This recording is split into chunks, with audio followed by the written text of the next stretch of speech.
Usyk versus Wardley. Power versus IQ.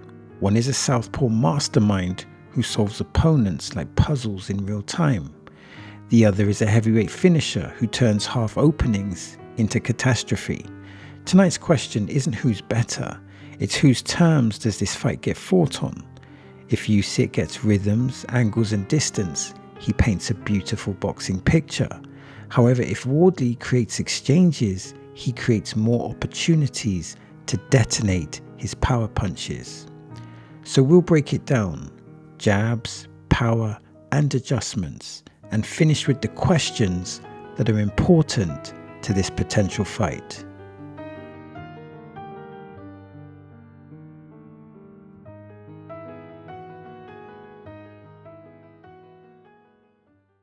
So let's talk about the battle of the jabs.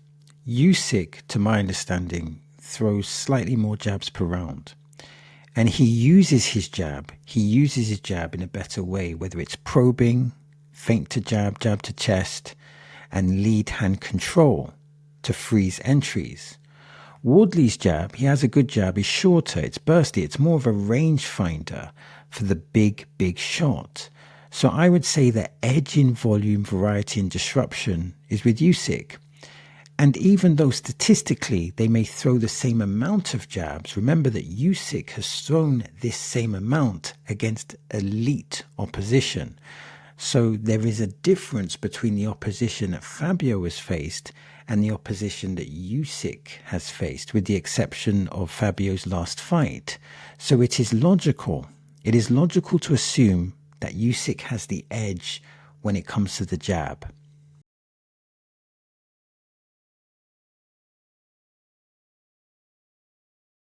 Wardley actually attempts a higher ratio of power shots when he's in range.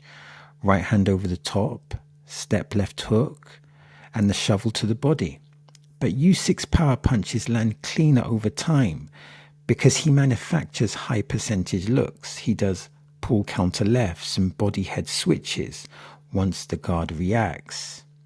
Wardley has a higher outburst, but Usyk has a higher quality. Let me repeat that. Wardley has a higher outburst, but Usyk has a higher quality. And this is not to diminish Wardley's power punches. Remember, we are comparing Wardley to an elite fighter, and that elite fighter is Usyk, effectively the best of the best. Wardley has a great power punching arsenal, but it's great in comparison to other good fighters. But against an elite fighter like Usyk, we have to put it into context, and context is important here. But I would say that both of them excel in these areas, but in different ways.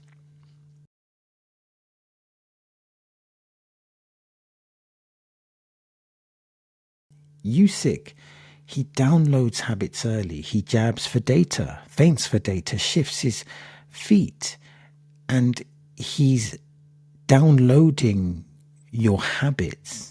So when he fought the big men like Joshua, Fury and Dubois, the pattern holds. He starts touch by touch control, then comes the feints, then he punishes the first predictable response. If you overreach, he pivots and tags you. If you chase, he resets the clock with a light jab and makes you pay for overcommitting.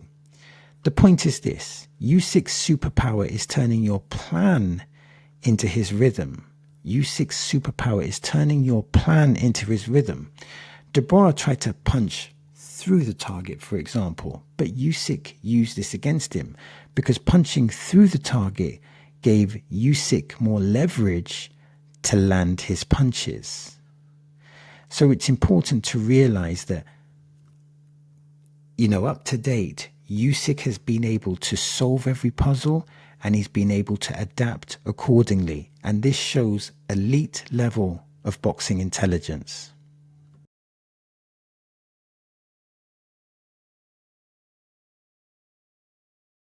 The danger from Wardley isn't just the punch. It isn't just the punch, it's actually the setup. Because Wardley baits you with a lazy jab, then he dips to the right to invite you to jab, then fires the overhand right, which can cause a devastating knockout. He'll crowd you to smother your return, then take a half step back to catch you with the hook. And interestingly, just like a cunning fox, he will sell you a wobble to lure you into mid-range. And when he lures you into mid-range, he could either land the counter right hand or that devastating counter right uppercut as you square up. In one sense, it's ambush boxing. Create a moment, make you think it's safe, then spring into action. This is the biggest danger, because from what we've seen from Wardley, he will try the trap again and again and again until he's successful, which means you have to be switched on for the full 12 rounds.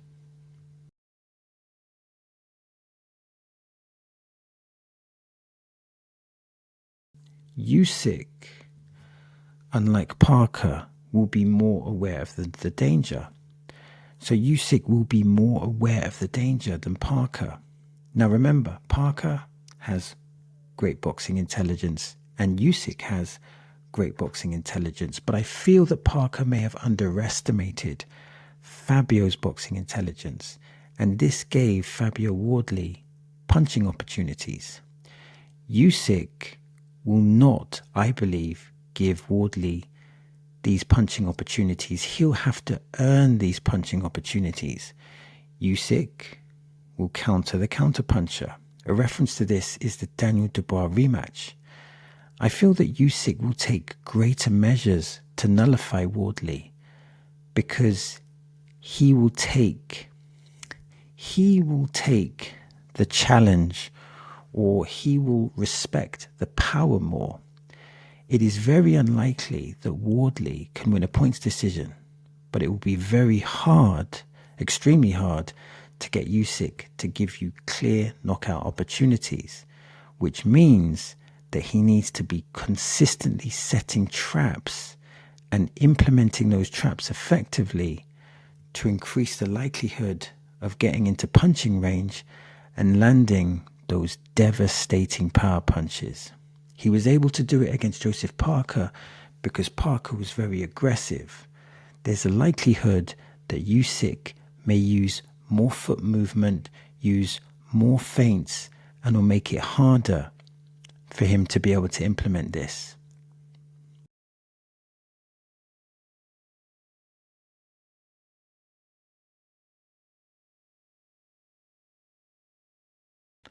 If Usyk makes a mistake, Wardley could win by a devastating knockout or by a stoppage. It is possible, but he would have to trick Usyk, then he would have to execute perfectly. It is possible, but it's a very difficult assignment. And just for context, no one has been able to complete that assignment so far. Usyk is more likely. He is more likely to outbox Wardley. Wardley, for example, has shown good boxing intelligence, but Usyk has elite boxing intelligence, and I believe there's a difference. Also, if Usyk gets his counters off, he could slow the tempo of the fight down, which would favour him. If Wardley tries to punch through the target, Usyk may use this against him. Usyk has that elite boxing ability to either take away or challenge Wardley's confidence. But let's not forget one thing. Wardley is a warrior. And what do warriors do? They keep trying. I suspect that Wardley will keep rolling the dice. He will keep rolling the dice. He is hungry. He is passionate. And by default, that means he is dangerous.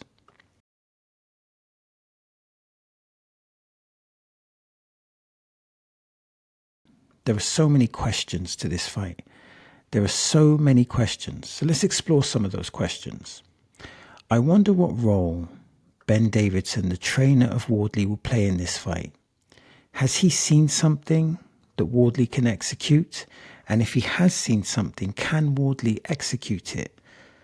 Additionally, will Usyk grow old overnight? And if he does Wardley have the experience and skill to exploit this? Considering he has done everything, does Usyk still have that hunger? Can Wardley catch Usyk at the right time? If his reflexes are not the same, can he get the right distance for those devastating punches? Or will Wardley be able to compete at this elite level? Can Wardley compete at this elite level? He deserves to be there, but does he have the right tools to be victorious? In the end, this potentially could be a great fight. It has the potential. Clearly, Usyk has lots to lose, and Wardley has everything to gain.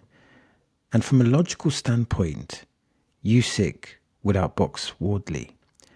But logic said that Parker would outbox Wardley. Logic said that Hooney would have completed rounds 10, 11 and 12 and won a unanimous decision. But Wardley has been defying logic, and the byproduct of that is a great level of confidence. He knows how powerful he is, and he knows the importance of staying patient to land significant punches. Usyk is a legend, a modern-day great, but Wardley brings real opposition. A confident man is a dangerous man. A man with nothing to lose is a dangerous man, and a warrior always has a chance. This is a genuine threat to the crown.